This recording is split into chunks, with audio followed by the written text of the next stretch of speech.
नमस्कार दोस्तों, मैं डॉक्टर अनिल कुशवाहा आज आपके लिए पुनः लेकर आए हैं चर्चा का विषय जो आज हमारा है वो एनाटॉमी के कुछ पूर्व परीक्षाओं में पूछे गए प्रश्नों की चर्चा करेंगे। उसके बाद एनाटॉमी के हम थ्योरी की बात करेंगे। जो थ्योरी यानी आपका जो टॉपिक है उसकी थ्योरी मटेरियल आपको आज उपलब्ध कराएंगे। तो 5 से 6 क्वेश्चन देंगे तो हमें आइडिया भी लगेगा। और ये 5-6 क्वेश्चन शुरुआत के लिए गए हैं और आपके जो क्वेश्चंस हैं वही क्वेश्चंस हम डिस्कस करते हैं जो पूर्व परीक्षाओं में आए हैं या 110% इंपॉर्टेंट क्वेश्चन भविष्य में आ सकते हैं। उसके अलावा आज थ्योरी भी हम एनाटॉमी की थोड़ी सी जानकारी देंगे विद पिक्चर के साथ। तो आज का वीडियो काफ़ी महत्वपूर्ण है। तो शुरू करते हैं वीडियो। उससे पहले रिक्वेस्ट, चैनल को लाइक सब्सक्राइब करें। ये वीडियो प्रॉपरली उन मित्रों के लिए डिज़ाइन किया गया है जो TGT, PGT, LT, GIC, KVS, NBS, DSSB, assistant professor botany की तैयारी कर रहे हैं। तो आपके जो सिलेबस में एक टॉपिक चलता है और टॉपिक का जो नाम है तो आप सब जानते हैं, टॉपिक का नाम रहता है एनाटॉमी। एनाटॉमी के नाम से आपके सिलेबस में टॉपिक है, वो चाहे टीजीटी, पीजीटी हो या अच्छा एक और जानकारी दे दें कि जो पीजीटी का सिलेबस अभी तक आपको उपलब्ध कराया जा रहा है वो ओल्ड सिलेबस है। नया सिलेबस अभी तक आयोग ने जारी नहीं किया है। अंडरस्टैंडिंग है अब 62 क्वेश्चन जूलॉजी, 62 बॉटनी के आते हैं। और ये हुआ कब से है? ये हुआ है 2019 में। आप 2019 का पेपर देख सकते हैं। उससे पहले जूलॉजी के ही सारे क्वेश्चन आते थे। तो ध्यान रखिएगा, जब से बॉटनी ख़त्म की गई है तो नई सुविधा लागू की गई है। तो शुरू करते हैं वीडियो। उससे पहले आपको जानकारी दे, आपको नोट्स प्राप्त करने हैं या नोट्स की जानकारी लेनी है। और नोट्स आपको अच्छी क्वालिटी के जिसमें प्रिंटेड और हैंड रिटन नोट्स मिल सकते हैं, वो सिर्फ आपको मेंबरशिप लेनी है 299 की। हमारे 3 ग्रुप हैं, एक है ये है डॉक्टर नोट्स प्रैक्टिस सेट, एक है डॉक्टर नोट्स आपका नोट्स और डॉक्टर नोट्स का एक है डिस्कशन ग्रुप। नाम तीनों के अभी चेंज कर दिए गए हैं। डॉक्टर नोट्स प्रैक्टिस सेट में आपको लगभग पर डे 25 क्वेश्चन दिए जाते हैं सॉल्व करने के लिए। आपको उनके आंसर देने रहते हैं और ये बताना रहता है कितने में कितने सही हुए, तब आंसर की इसकी जारी की जाती है। इसमें क्या होता है, बायोलॉजी जो डिस्कशन ग्रुप है ये वाला, इस डिस्कशन ग्रुप में पर डे एक टॉपिक डिटर्मिनेट होता है और 9:30 से लगभग 11:30 बजे तक इसमें रात्रि में डिस्कशन उस टॉपिक का चलता है। और इस पे क्या है, प्रैक्टिस सेट 25 क्वेश्चन इससे मिलते हैं। और ये वाला, इस वाले पे आपको नोट्स मिलेंगे। नोट्स क्या मिलेंगे? नोट्स हैं, बुक हैं पीडीएफ फॉर्म में। तो आपको हैंड रिटन नोट्स उपलब्ध हैं, आपके प्रिंटेड नोट्स उपलब्ध हैं, विभिन्न कोचिंग के नोट्स उपलब्ध हैं, एक एक टॉपिक के 10-10 प्रकार के नोट्स उपलब्ध हैं। तो इसलिए काफ़ी महत्वपूर्ण हो जाता है। अगर एक नहीं समझ में आ रहा है तो दूसरा आपके लिए कारगर होता है। तो आप इसकी मेंबरशिप लेने के लिए करना क्या है, आपको 299 आपका जो चार्ज है वो रखा गया है। आपको करना ये है कि ये हमारा कॉन्टैक्ट नंबर है, टेलीग्राम और व्हाट्सएप। सिर्फ आप मैसेज करें, मैसेज करके आप पूछेंगे, हम सारी जानकारी आपको उपलब्ध करा देंगे टेलीग्राम व्हाट्सएप पे। आप गूगल पे के माध्यम से हमें 299 का पे कर सकते हैं या आप पेटीएम या अन्य माध्यम से, किसी भी माध्यम से इस अकाउंट पर 299 का जैसे ही आप रिचार्ज करें उसका स्क्रीनशॉट लेके हमारे इस टेलीग्राम नंबर पे आप जैसे ही भेजेंगे या व्हाट्सएप नंबर पे जैसे ही भेजेंगे वैसे इन ग्रुप से आपको ऐड कर दिया जाएगा। आपका जो तैयारी 0 है वो 0 से तुरंत 100 हो जाएगी, क्योंकि आपको प्रिंटेड नोट्स मिल रहे हैं, कई तरह के नोट्स मिल रहे हैं, सिलेबस मिलेगा और डिस्कशन लगातार चलता है। तो आप जब कई लोग जुड़े हैं ग्रुप में तो समस्याएँ आपको कम नज़र आएंगी और पढ़ने में आपका जो मन अभी नहीं लग रहा है वो भी लगना शुरू हो जाएगा। तो शुरू करते हैं। तो क्वेश्चन देख लेते हैं। पहला हम बात कर रहे थे एनाटॉमी की और एनाटॉमी का आज पहला क्वेश्चन देख लेते हैं। पहला क्वेश्चन क्या कह रहा है, और ये क्वेश्चन यूपी पीएससी प्री में पूछा गया। हम आपको जानकारी दे दें कि जो यूपी पीएससी प्री के क्वेश्चन है ये अक्सर पीजीटी में रखे जाते हैं और यही जो पीजीटी के क्वेश्चन होते हैं ये एलटी और जीआईसी और आपके जो यूपी पीएससी क्वेश्चन होते हैं जीआईसी के कॉमन क्वेश्चन होते हैं, जो कि एक ही बोर्ड लेता है तो अपने पुराने क्वेश्चनों को रिपीट करता है। तो आप जीआईसी वालों के लिए तो बहुत महत्वपूर्ण है और पीजीटी वालों के लिए भी प्रॉपर है और एलटी जीआईसी के लिए तो कॉमन ही है। तो क्वेश्चन क्या पूछ रहा है, और which of the following pair of the genera have ara carrion pitting in secondary wood. अब यहाँ आरा कैरियन पिटिंग पूछ रहा है। जो पिट, एक विशेष प्रकार के पिट पाए जाते हैं, उन पिट्स को हम आरा कैरियन पिट्स के नाम से जानते हैं। तो वो कहता है कि जो आरा कैरियन पिट्स हैं वो किस में हमें देखने को मिलते हैं। तो आराकेरियन पिट्स जो देखने को मिलते हैं वो नंबर ए है, कॉर्डाइटिस एंड एगैथिस में देखने को हमें मिलते हैं। तो इसका ऑप्शन ए सही करेंगे। क्या करेंगे? इसका ऑप्शन ए सही करेंगे। प्राय ये जो देखने को मिलते हैं जो इसमें कॉर्डाइटिस है उसके बारे में आपको जानकारी दे दें जिससे आप भूलें ना।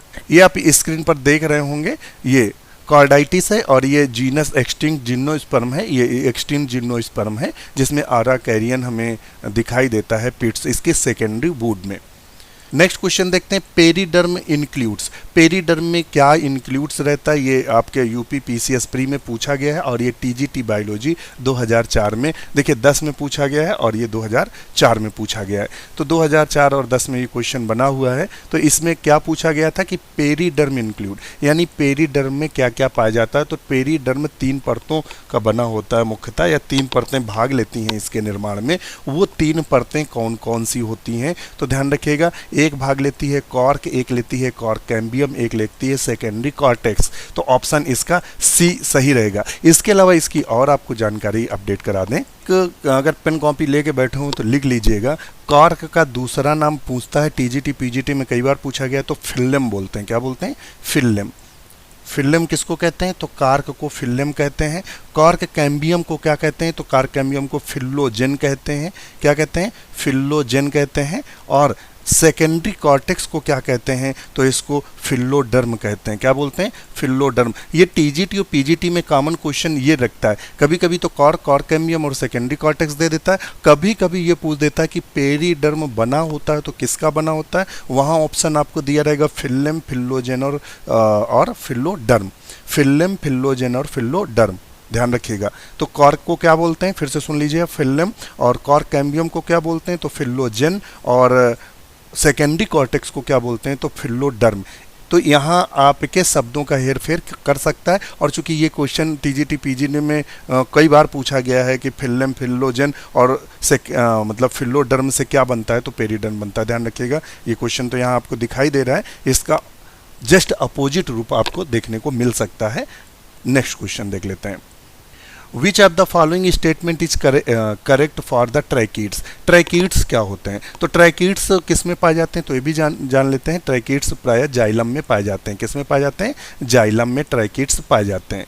अच्छा, ट्रैकिड्स विशेष प्रकार की संरचनाएं हैं और तो ये इनका विशेष लक्षण क्या है? They are the multicellular with the broad lumen, they are the unicellular with the broad lumen, they are the unicellular with the narrow lumen, they are the multicellular with the narrow lumen. तो इसका सही answer क्या?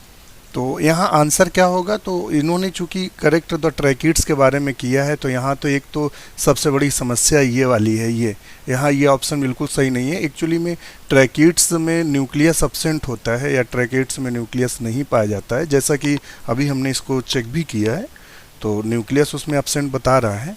और वे होते क्या हैं? तो यहाँ ऑप्शन हम सी लेके चल रहे हैं कि वो नैरो लूमेन वाले होते हैं। एक न्यूक्लियस यहाँ यूनिसेलुलर बोल रहा है, मल्टीसेलुलर, ठीक है, न्यूक्लियस तो एब्सेंट होते हैं, तो यूनिसेलुलर। तो ऑप्शन इसका सी सही करेंगे।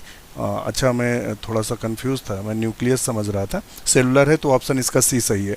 यूनिसेलुलर होते हैं, एक कोशिका से दीर्घित होते हैं और दोनों में अंतर ट्रैकिड्स और वेसल्स में क्या होता है? क्वेश्चन चूंकि बना है तो इसके बारे में हम लोग छानबीन भी कर लेते हैं, कोशिश हम करते हैं कि क्वेश्चन जो प्रस्तुत करें उसकी ज़्यादा से ज़्यादा छानबीन भी कर ली जाए।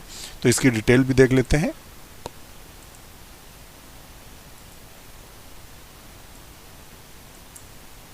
ये आप अगर नज़र आ रहा होगा आपको ये वाला मैटर, तो यहाँ आप देखेंगे ये जो है ये वेसल्स है। वेसल्स क्या होती है? ये चौड़े ल्यूमन की होती है, यानी ब्रॉड ल्यूमन होता है इसका अंदर का। और इसका जो एक सेल से बनती है ट्रैकिड्स, और ये कैसी होती है? पॉइंटेड होती है, किनारों पर पॉइंटेड होती है। कैसी होती है? पॉइंटेड होती है, सक्रिय होती है ट्रैकिड्स। तो ऑप्शन उसका सी सही रहेगा। इसका लूमेन क्या होता है? सकरा होता है। वेसल्स का लूमेन बड़ा होता है। मान लेते हैं नेक्स्ट टाइम क्वेश्चन पूछ दे कि लूमेन किसका ब्रॉड होता है या चौड़ा होता है, तो वो होता है वेसल्स का। नैरो किसका होता है? ट्रैकिड्स का। ये कितनी कोशिकाओं से बनी होती है? तो केवल एक कोशिका से बनी होती है। तो ऑप्शन इसका सी ही सही, तो इसका ऑप्शन हम सी सही करेंगे। नेक्स्ट क्वेश्चन देख लेते हैं फटाफट। Grass stem elongates by the activity. Grass का स्टेम इलोंगेट, इसका भी हम डिस्क्रिप्शन भी आपको देंगे। ग्रॉस का जो स्टेम होता है, ग्रास मीन्स जो घास होती है, आप जो देखे होंगे घास जो होती है, दूब घास को ले लो, इस तरह से फैली रहती है। आप सड़क किनारे या आपके मैदानों में, खेतों में ऐसे दूब घास फैली रहती है। तो ग्रास स्टेम इलोंग्स, जो ग्रास का स्टेम होता है, तना होता है, वो बढ़ता है। तो वो किसके कारण बढ़ता है, किस मेरिस्टेम के कारण बढ़ता है, तो वो बढ़ता है इंटरकैलरी मेरिस्टेम के कारण। किसके कारण फैलता है, इंटरकैलरी मेरिस्टेम, प्राइमरी, सेकेंडरी और इंटरकैलरी मेरिस्टेम। अभी मेरिस्टेम की हम पूरी जानकारी आपको उपलब्ध कराएंगे, नोट्स आपको अभी उपलब्ध करा रहे हैं। ये सारे क्वेश्चन आपको 2 या 4 दिन बाद अपडेट कर दिए जाएंगे। प्रैक्टिस सेट जो आपका चलता है यूट्यूब, हमारा जो टेलीग्राम का प्रैक्टिस सेट है, उसमें ये क्वेश्चन आपको भविष्य में सॉल्व करने के लिए मिल सकते हैं। तो आप इनके सॉल्व करके हमें आंसर उपलब्ध कराइएगा। नेक्स्ट क्वेश्चन देख लेते हैं। नया क्वेश्चन क्या है, नया क्वेश्चन पूछ रहा है cystolith are the chemically made up of. Cystolith जो होता है, सिस्टोलिथ आपने देखा होगा इस तरीके से संरचनाएं पाई जाती हैं, और ये बनी किसकी होती हैं, पत्तियों में देखने को मिलती हैं, बरगद आदि की पत्तियों में। तो ये किसकी बनी होती हैं, तो ये बना होता है कैल्शियम कार्बोनेट का। किसका बना होता है, कैल्शियम कार्बोनेट्स का बना होता है। एक क्वेश्चन आता है रैफिड्स किसके बने होते हैं। ध्यान रखिएगा क्वेश्चन बने हैं इसीलिए हम वही पॉइंट डिस्कस कर लेते हैं जो बने हैं। रैफिड्स, अब आप सर कहेंगे आपको ये कैसे मालूम, ये कब बना है, तो भाई आप अगर हमारे चैनल को देखेंगे तो लगभग 20,000 क्वेश्चन हम आपको पूर्व परीक्षाओं के सॉल्व करा चुके हैं। 20,000 क्वेश्चन, और एक एक क्वेश्चन को कई कई बार सॉल्व कराया है, तो इतना रट गए हैं कि कौन क्वेश्चन कब फंसा है। तो जब रैफिड्स की बात करें तो वो कैल्शियम ऑक्सलेट का बना होता है। किसका बना होता है, कैल्शियम ऑक्सलेट का बना होता है। Which of the following angiosperm plant girdle traces are present. वो एंजियोस्पर्म का प्लांट कौन सा है, यानी आवृतबीजी पौधा कौन है जिसके ट्रेस पाए जाते हैं, गर्डिल ट्रेस पाए जाते हैं। देखा होगा इस तरीके से खजूर आदि में हमें ट्रेस देखने को मिलते हैं ना, इस तरीके से। ये तो कौन सा पौधा है, तो वो है लीरीडेंड्रॉन। क्या है, लीरीडेंड्रॉन। इस तरह के क्वेश्चन बहुत फंसा देते हैं और अक्सर हम लोग छोड़ के आ जाते हैं। तो लीरीडेंड्रॉन है जो जिसमें इस तरह के trace, angiosperm plant girdle trace is present in Liriodendron. ध्यान रखिएगा। अब हम अपने थ्योरी सेक्शन पे आते हैं। हमें आप कमेंट जरूर करिएगा, वीडियो कैसा लगा ये भी बताइएगा। तो आज हम जो अपने टॉपिक का पॉइंट्स ले रहे हैं वो ले रहे हैं एनाटॉमी ऑफ, थोड़ा सा बड़ा कर लें और चमकीला ले लेते हैं, ये एनाटॉमी ऑफ फ्लावरिंग प्लांट। तो यहाँ एनाटॉमी की बात करेंगे, और पहले हम देख लेते हैं एनाटॉमी है क्या। तो anatomy is the study of internal structure of plant and other organism. Anatomy के अंतर्गत क्या आता है, तो एनाटॉमी के अंतर्गत अगर हम बताएं आपको, तो हम अध्ययन करते हैं किसका, इंटरनल स्ट्रक्चर का, आंतरिक संरचना का। तो यहाँ बोल सकते हैं विज्ञान की वह शाखा जिसके अंतर्गत हम जीवों यानी पौधे या जीवों के आंतरिक संरचनाओं का अध्ययन करते हैं, यानी जैसे कि उनके कोशिकाओं का अध्ययन करते हैं, कैसी कोशिकाओं से बने, इन सब का अध्ययन हमें एनाटॉमी कहलाता है। क्या कहलाता है, एनाटॉमी के नाम से जाना जाता है। अब आता है जो सबसे कॉमन क्वेश्चन है, जब पूछा जाता है टिश्यू किसे कहते हैं, ऊतक कौन सी बला है, या ऊतक कौन सी समस्या है, या ऊतक क्या है। तो ऊतक की जब जानकारी लेते हैं तो ऊतक क्या है, तो ये जितने भी दिख रहे हैं तो ये ऊतक हैं। ऊतक हम आपको बता दें कोशिकाओं के समूह को, एक जैसी कोशिकाओं के समूह को हम ऊतक कहते हैं। मान लो ये कोशिकाएं एक जगह एकत्रित हो गई, तो ये मान लेते हैं कोशिकाएं सारी ऐसे एकत्रित हो गई एक जगह, तो इन कोशिकाओं को हम क्या बोलेंगे, कोशिकाओं के समूह को ऊतक या टिश्यू बोलते हैं। इंग्लिश में टिश्यू बोलते हैं, हिंदी में ऊतक के नाम से जानते हैं। तो a tissue is the group of cells, मतलब ऊतक जो होता है वो ग्रुप ऑफ सेल होता है, यानी कोशिकाओं के समूह को कहते हैं। कॉमन ओरिजिन एंड फंक्शन, इनका क्या होता है, इनकी उत्पत्ति एक जैसी होती है और कार्य भी एक जैसा होता है। अब सिंपल सी बात है, अगर नाक का ऊतक है तो नाक के जितने कार्य हैं वही करेगा। अब ये वाला नहीं कि नाक वाला जो ऊतक है आपके जो नाक में पाया जा रहा है वो चलने में काम करने लगे। तो सिंपल सी बात है, ऊतक क्या होते हैं, कोशिकाओं के समूह होते हैं। और किन कोशिकाओं के समूह होते हैं, जिनका कार्य एक जैसा हो और जिनकी उत्पत्ति एक जैसी हो, यानी एक ही माँ बाप से बने हो और एक ही जैसा दोनों का, मतलब सारे कोशिकाएं मिलकर काम करें तो ऊतक कहलाती हैं। Based on the capability of the cell division plant tissue as the true group, इनके कार्य करने के आधार पर, जो ऊतक हैं इनके कार्य करने के आधार पर हम ऊतकों को प्रायः 2 श्रेणियों में बांट लेते हैं। कौन कौन सी श्रेणी है, तो देखिए इनको ऊतक क्यों कहा, देखिए ये कोशिका, ये कोशिका, ये कोशिका, ये जितनी है सारी कोशिकाएं, और ये सब आपस में मिली हुई हैं, इसीलिए इनको हम क्या बोलते हैं, ऊतक के नाम से जानते हैं। ये पौधे का जब आप बीएससी में सेक्शन काटते हैं, प्लांट का स्टेम का और रूट का या फिर लीव्स का, तो उसमें देखना गोले गोले गोले दिखाई देते हैं, तो वो क्या होती हैं, टिश्यूज होती हैं। तो इसमें आता है मेरिस्टेमेटिक और परमानेंट टिश्यू। मेरिस्टेमेटिक टिश्यूज क्या होते हैं, तो इनकी जानकारी आपको हम उपलब्ध कराते हैं।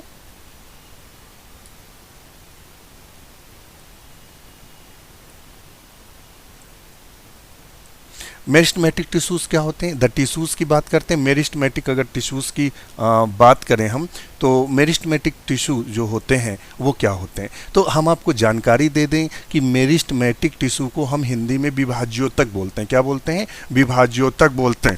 विभाज्योतक बोलते हैं। तो विभाज्योतक क्या होता है? वो ऊतक जो विभाजन करते हैं। सिंपल सी बात है, तथ नाम तथ गुणा, जैसा कि नाम वैसा गुण, कि वो ऊतक जो विभाजन करते हैं उन्हें मेरिस्टेमेटिक टिश्यू बोलते हैं। तो यहाँ इंग्लिश में क्या बोलते हैं? These are the tissue of where active cell division and growth. वो कोशिकाओं के मतलब समूह जो विभाजन करते हैं, वृद्धि करते हैं और क्या करते हैं? विभाजन करते हैं, उनको ऊतक बोलते हैं। Based on the position of meristem, इनकी उपस्थित के आधार पर 3 प्रकार के मेरिस्टेम बांटे गए हैं। एपिकल मेरिस्टेम, इंटरकैलरी मेरिस्टेम और सेकेंडरी मेरिस्टेम।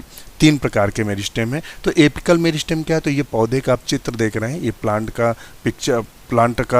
पिक्चर देख रहे हैं, ये प्लांट का पिक्चर देख रहे हैं। तो प्लांट के पिक्चर का जो अपर पार्ट होता है, ये वाला जो पार्ट होता है ये, तो इसको हम बोलते हैं एपिकल मेरिस्टेम, जो सबसे ऊपर होता है। और हम आपको ये भी जानकारी दे दें कि जो ऊपर वाला हिस्सा पौधे का होता है यही विभाजित होता है, तभी पौधा लंबाई में बढ़ता रहता है, बढ़ता रहता है, बढ़ता रहता है। इंटरकैलरी मेरिस्टेम क्या होता है? तो एपिकल मेरिस्टेम के काफ़ी नीचे का भाग जो ये वाला हिस्सा होता है, इसको हम क्या बोलते हैं? इंटरकैलरी मेरिस्टेम करते हैं। ये भी विभाजित होता है। और ये है लेटरल मेरिस्टेम, जो काफ़ी विभाजित होने के बाद ये किनारों पर पाया जाता है, तो प्रायः हम लेटरल मेरिस्टेम के नाम से जानते हैं। अब हम बात करते हैं एपिकल मेरिस्टेम की जानकारी लेते हैं। तो एपिकल मेरिस्टेम में क्या होता है? तो they occur the tip and root shoot produce the primary tissues. जो ये एपिकल मेरिस्टेम होता है, तो ये मान लेते हैं आप, ये जड़ का भाग है, तो ये जड़ में पाया जाता है। कहाँ पाया जाता है? जड़ में। और जड़ के इस भाग में पाया जाता है। देखिए ये है रूट कैप, रूट कैप के नीचे पाया जाता है। कभी कभी पूछ देते हैं क्वेश्चन सेंटर भी कहाँ पाया जाता है? रूट में। क्वेश्चन बना है, क्वेश्चन अभी आपको कल हम आपको शायद उपलब्ध कराएंगे पूर्व परीक्षाओं के इसी के साथ कुछ पार्ट, तो वहाँ देखेंगे। तो यहाँ पाया जाता है ये, तो ये कोशिकाओं का समूह होता है जो विभाजित होता रहता है। रूट कैप का काम क्या होता है? कोशिकाओं को क्षतिग्रस्त होने से बचाना, क्षतिग्रस्त ना होने देना। तो they occur the tip roots and shoot, मान लेते हैं ये पौधा का ऊपरी भाग है और मान लेते हैं ये जड़ है, तो जड़ के बिल्कुल अग्रभाग पर पाए जाएंगे। और ये तना है, ये क्या है? तना। तो तने का ये अग्रभाग शूट का एपिकल है, तो इस भाग में ये प्रायः मेरिस्टेमेटिक जोन है, सूट ऑफ एपिकल जोन्स। और ऊपर क्या होते हैं? लीफ के थोड़े थोड़े डंठल निकले रहते हैं, वो इस हिस्से को बचाते हैं जिससे यह हिस्सा क्षतिग्रस्त ना हो। तो ये रूट की बात कर दी और ये सूट की। तो आपसे कभी पूछ सकता है एपिकल मेरिस्टेम फाउंड इन, तो आप बताएंगे कि रूट के एपिकल पार्ट में, यानी जड़ के अग्रभाग में, और तने के अग्रभाग में जो कोशिकाएं विभाजित करती हैं उनको क्या बोलते हैं? उनको हम एपिकल मेरिस्टेम के नाम से जानते हैं। अच्छा, it is the 2 type.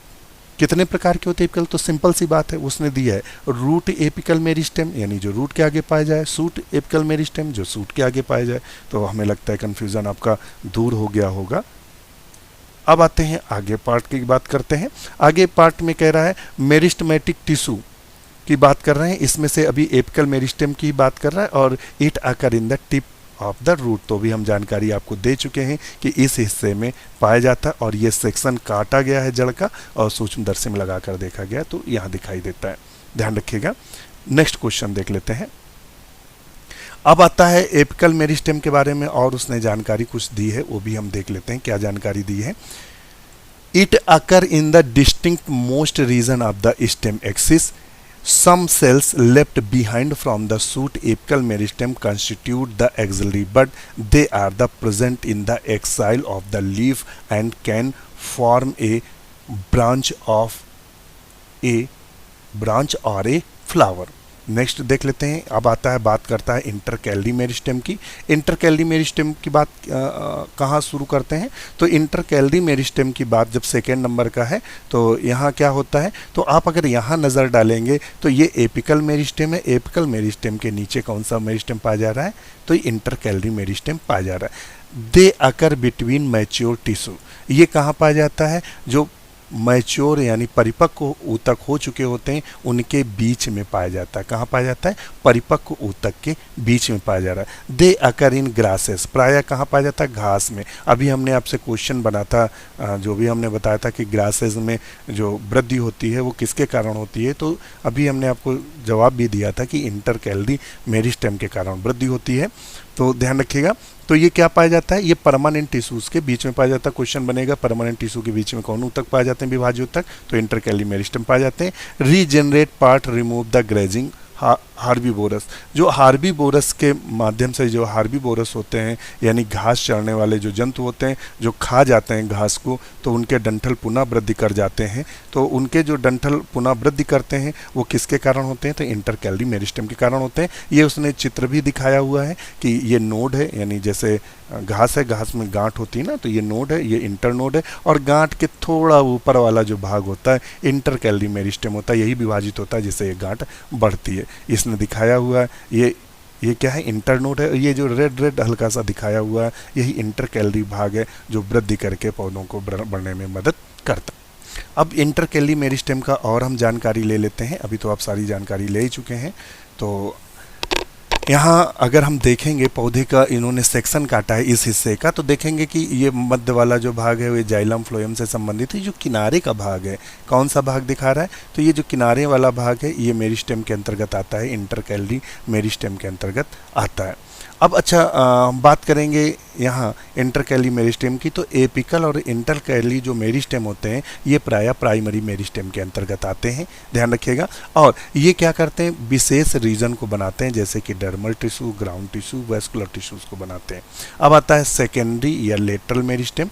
Lateral meristem क्या होता है? तो सबसे नीचे वाला भाग जो होता है वो लेटरल मेरिस्टेम का होता है। The meristem that occur in mature region, ये कहाँ पाया जाता है? मतलब पूर्ण परिपक्व जड़ और तने के परिपक्व भाग में पाया जाता है। दे आर सिलेंड्रिकल मेरिस्टेम, ये कैसा होता है? सिलेंड्रिकल मेरिस्टेम होता है। कभी पूछ सकते हैं सिलेंड्रिकल मेरिस्टेम किसे बोलते हैं? तो सेकेंडरी मेरिस्टेम को बोलते हैं या लेटरल मेरिस्टेम को बोलते हैं। They are seen in gymnosperm and dicots, ये हमें कहाँ दिखाई देते हैं? तो जिम्नोस्पर्म और डाइकॉट में दिखाई देते हैं।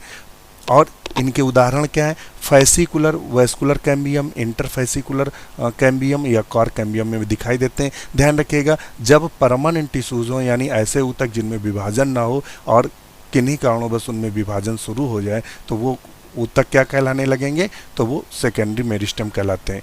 These are the responsible for the producing the secondary tissues, ये द्वितीयक ऊतक बनाने में मदद करते हैं। तो दोस्तों आज के लिए इतना ही। वीडियो कैसा लगा कमेंट जरूर करिएगा। मेरिस्टेम आपको समझ में आया कि नहीं ये भी हमें बताइएगा। इसी के साथ नमस्कार।